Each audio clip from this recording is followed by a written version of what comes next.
la constituyente del 92 hizo un cambio radical. Escuchen lo que les voy a contar un ratito, nomás contesto para que vean el contexto y después Esperanza. La constituyente de 1992 hizo un cambio radical, una quiebra del modelo anterior. ¿En qué? En quién es el juez de los títulos de los miembros del Congreso. Y dice nuestra Constitución actual que el único juez de los títulos es el TSJE. Las anteriores constituciones paraguayas, 1870, 1940, 1967, establecían que cada cámara era juez de sus miembros. Eso no es más así. ¿Por qué digo esto? Porque en el periodo anterior, estimado amigo, con la excusa del 201, fueron expulsados 7 senadores.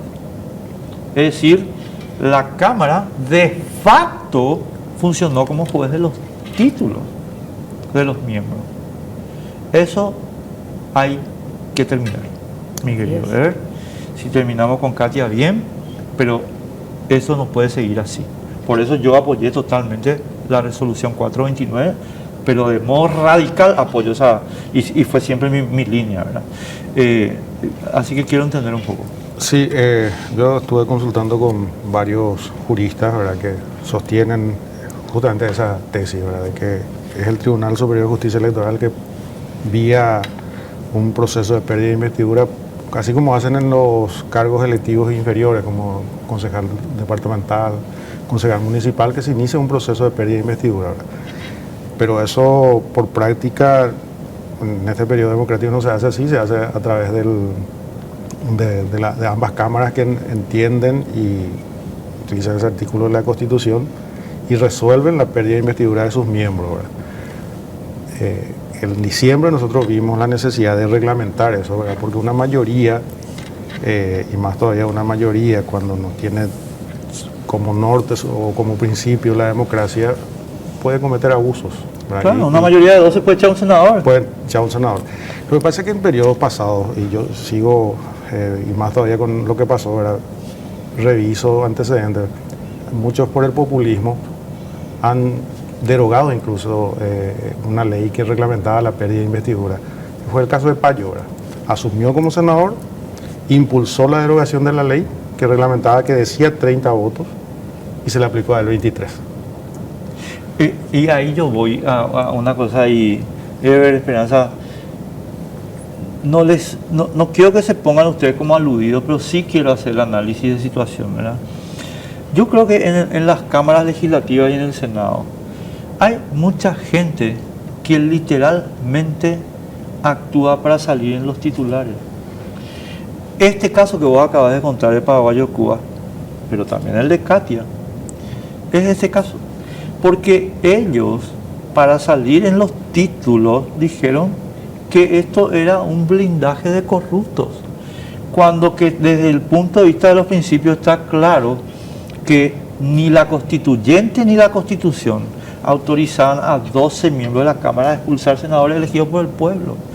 Pero yo tengo que decir, Esperanza y Ever, que hay muchos políticos moralmente cobardes que no se animan a enfrentar un título.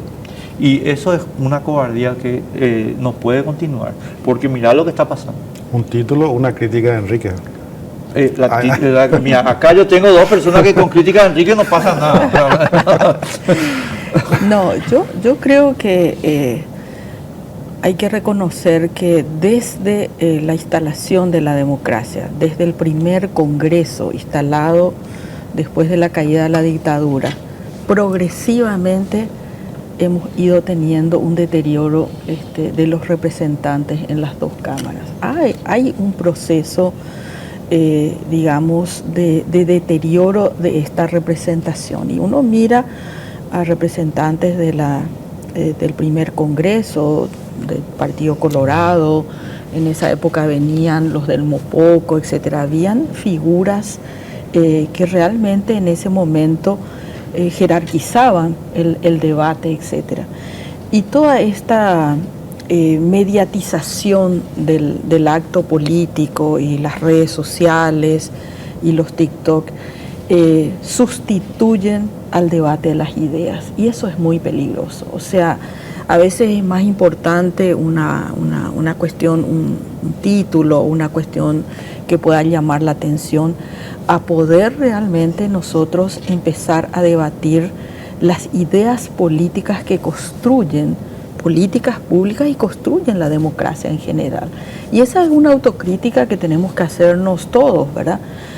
Porque van a venir otros parlamentos, seguramente esto ya no lo vamos, esperemos que no lo modifiquemos por votos de senadores y de diputados, pero creo que ese es un debate con toda la sociedad paraguaya, porque hoy el voto es preferencial, etcétera, y tenemos que volver a que el debate republicano de esa primera república que representaba, por eso en la república primero debaten los partidos políticos, porque lo que discutimos son la representación de las ideas políticas.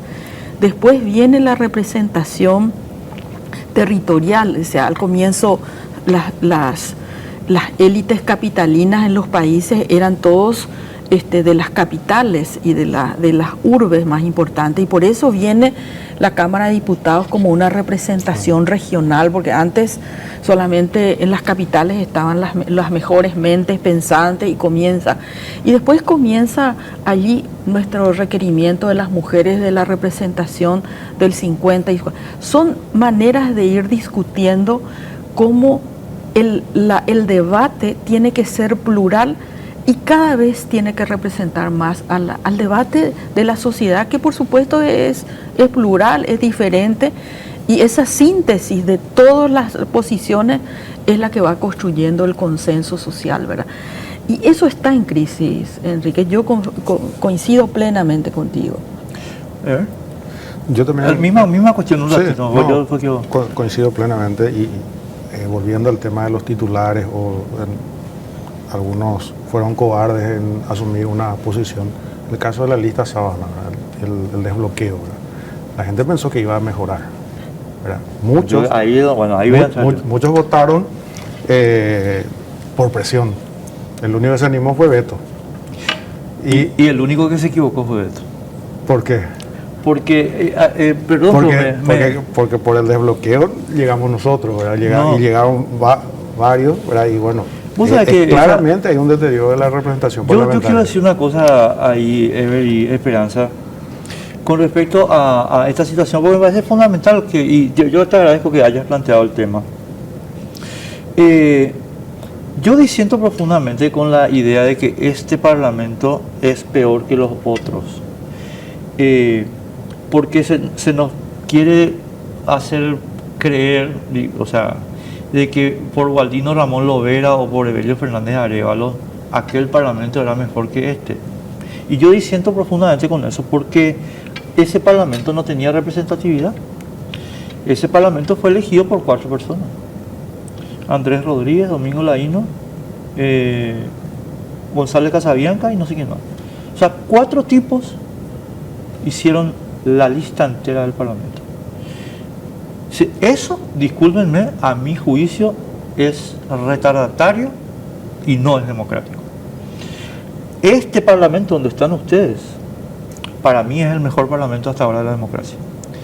Ahora, donde hay un deterioro es en el valor político, pero no solo dentro de las cámaras. Hay un deterioro general del valor político, pero yo creo que eso es mucho más general que las cámaras, porque ahora, y termino con esto, perdón por la perorata, vos podés venir a decir, cállese la boca porque yo tengo tantos votos. Esperanza, yo tengo tantos votos. O como le decimos a Nano Galaverna, vos tenés 0 votos. Ahora podemos decirle, en cambio antes no. Entonces el sistema está funcionando. Pero este sistema le dejó afuera a gente que tenían 15, 17, 20 mil votos, sí, y otros con 7 mil entraron también. Ese es un problema hay que revisar el sistema. Claro, ese es un problema de la representación proporcional. Eso pasa en España, pasa en Alemania, todos los países que tienen el sistema. ¿Por qué? Porque es un sistema de cocientes. Claro, pero tenés toda acá cuando se plantea el tema de la representación hay 2 maneras de evaluarla. Una es la calidad del proceso democrático. Yo coincido contigo que al caer la dictadura, las condiciones democráticas eran todavía mínimas. Acabábamos de salir del proceso autoritario y por lo tanto hasta incluso el ejercicio ciudadano, por ejemplo, los primeros intendentes eran por primera vez los gobernadores. O sea, una cosa es la participación de la gente y la representación de las personas que votan. Y otra es la calidad del debate. Por eso es que no son sinónimos ni una cosa va con otra. A lo que yo me refería es a la calidad del debate. Uno mira, digamos, las fundamentaciones.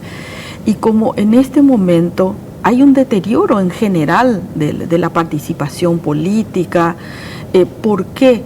Porque yo creo que la corrupción y el uso de los recursos económicos horadó a los partidos políticos en general, en algunos más y en otros menos. Y lo que no hay hoy, Enrique, es la militancia política. No. Yo vengo de la historia, yo toda mi vida he participado en las elecciones y he estado controlando una mesa desde que tengo, no sé, 16, 17 años. Jamás a mí nadie me ha pagado nada, al contrario, lo hacíamos como una militancia, llevábamos nuestro tereré, llevábamos un sándwich para poder comer, y toda esa política en la cual uno lo hace con mística, porque uno piensa que las cosas van a estar, su proyecto es de cambio, en ese momento peleamos contra la dictadura, eso ha sido reemplazado por un operador político, recibe un sueldo que generalmente es un operador que tiene vínculos con el Estado, etcétera, y se convirtió en una máquina empresarial donde el dinero es muy difícil de competir con una estructura que es el uso indebido de los bienes públicos por razones privadas, y a esto le agregamos el narcotráfico, el lavado de dinero y toda esta cuestión. Suscribo hasta la última coma, pero voy a decir algo acá para mi querido amigo Villano. Y los que tenemos la culpa de esto no son los colorados, somos nosotros, mi querido, los liberales. ¿Sabes por qué? Porque los que teníamos que presentar la alternativa que dice Esperanza, que quedó, digamos, reducida a los partidos de cuadro, como el Frente Guazú o el PDP y compañía, pero nosotros, nuestro partido lo convertimos en un remedio del Partido Colorado. Sí. Y en consecuencia, el Paraguay fue obligado a votar por los operadores de Colorado o los operadores azules, pero filosófica y operativamente entre los dos no hay ninguna diferencia. Y mientras nosotros no asumamos ese problema, estamos fritos. Sí, yo siempre digo cuando hacemos análisis dentro del equipo político, en un encuentro liberal, somos una mala copia. Entonces la gente vota al original, ¿para qué le va a votar a la copia? Entonces no somos alternativas. ¿Y qué estamos haciendo para cambiar eso? Y tenemos que, pero volviendo a la pérdida de los valores y al discurso, la sociedad misma tuvo un retroceso, una pérdida total de valores. Hay un libro interesante de Marcelo Lacchi. Tenemos un electorado clientelar, pero en todos los niveles. El de a pie te pide dinero para la receta, o te pide que si no confía, si confía te presta su voto para después pedirte cargo cuando llegues. El que es empresario te financia para pedirte después licitación. O sea, es clientelar el electorado. Hay un análisis muy interesante de Marcelo Lacchi y es clientelar en un alto porcentaje. Pero te decir una cosa. Entonces eso hace, ¿verdad? Nosotros, está bien, hicimos no hay más militancia, es cierto. Yo soy de la época en que los dirigentes mayores con quien yo salía a caminar Pilar, tenía un cuadernito Avon, esos amotas, ¿verdad? Doblado. El flex, Avon Flex. Avon Flex. Y los domingos, sábado y domingo, cuaderno bajo el brazo, relevando datos y tomando tereré y hablando y explicando el por qué. Ahora en un encuentro de liberales le tenía uno que admira al Che Guevara y otro que admira a Milei. Y alguien que dice mi correligionario Milei, ¿verdad?